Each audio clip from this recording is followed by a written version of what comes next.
This is an extract from the Leader Coronavirus Daily podcast by the Evening Standard and hosted by me, David Marsland. To hear the whole thing, search for it on your podcast provider. Economists were a bit of a different breed in the 17th century. In the Evening Standard, columnist Stephen King's written about John Law, who killed a rival with a sword in Bloomsbury Square, escaped jail, and to cut a long story short, went on to bankrupt France and arguably cause the revolution there. The name sends shivers down the spine of many a modern-day economist, because what Law did in Paris shows the fragility of a country's solvency. We'll be talking to Stephen in a moment, but the name's come up because the UK needs a way to revive a struggling economy without endangering its future. One proposal is a bad bank, which our editorial column thinks could be a good idea.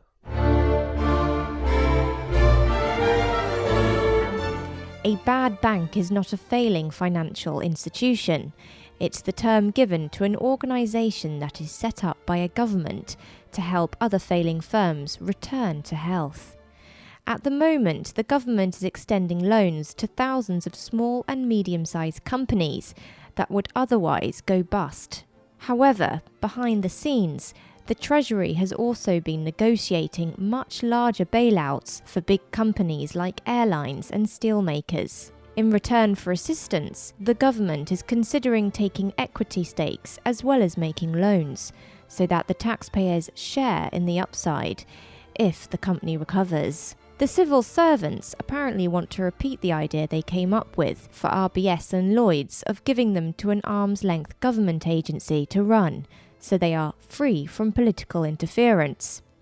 That freedom works on paper, but not in the real world of democratic politics. The only answer is to make the government ownership as brief as possible. Don't get hung up with talk of making a profit on the sale. We're not out to make a quick buck. We're out to save the economy and get the free market back onto its feet. The Economist Stephen King is with me now. And Stephen, you've written an article for the Evening Standard talking about the financial problems being faced by the UK, and you've mentioned the lessons from John Law. So, Stephen, how is a banker from 300 years ago relevant now?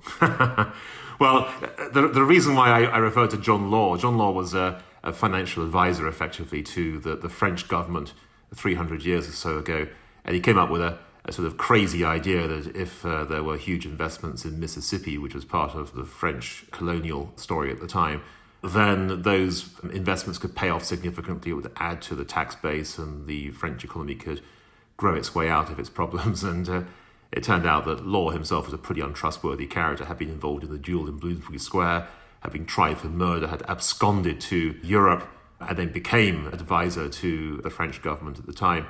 And unfortunately, his scheme to try and make money out of Mississippi kind of drowned in the swamps of Mississippi. It didn't really go very far, and an awful lot of people lost a lot of money, including the French state, and in particular, John Law himself, who died a pauper. We won't be hopefully as bad as that, but it's odd that when you look at what are basically very conservative central bankers and finance ministers and so on, that's conservative, of course, with a small c, when you look around at them today, it's odd that they're in one sense faced with the same kinds of problems that John Law faced 300 years ago, the sense that there's a bill to be paid eventually, that debt levels will rise rapidly, and no one's quite sure as yet as to how to deal with that.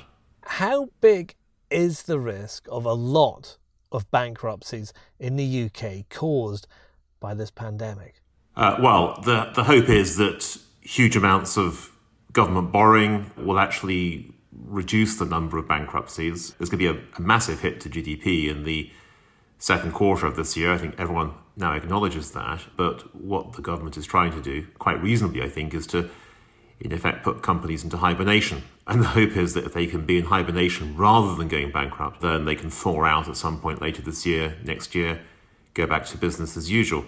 But of course, there's a cost associated with that, namely that government debt itself rises rapidly, particularly as a share of the national economy. And I guess hibernation with no end date must be a concern. Yeah, well, that's a huge uncertainty. In fact, Jay Powell, the chair of the Federal Reserve, gave an interview over the weekend really underlining how uncertain things are, because as economists and central bankers, you normally sort of reliant on your economic models to tell you, roughly speaking, where things are heading. But of course, we're looking now at epidemiological models instead, and hopes about vaccines, or vaccines not materializing perhaps. So the outlook is incredibly uncertain. And of course, this in turn means that businesses themselves, who might normally be investing, given all the help that's being given in terms of interest rates being very low and all sorts of help from the government, under current circumstances may choose instead not to invest. And of course, that also means there may be some long-term scarring associated with this crisis. Is this idea of a bad bank that's being floated about, one that kind of takes on the debts of the worst hit companies, something that's feasible? The reality is that if you want companies to survive, you don't really want to tell them you can survive, but only under the condition that you take on an awful lot of debt yourself, because of course many companies will say we'd rather not do that. So ultimately you have to find a way of getting these debts onto the public sector's balance sheet.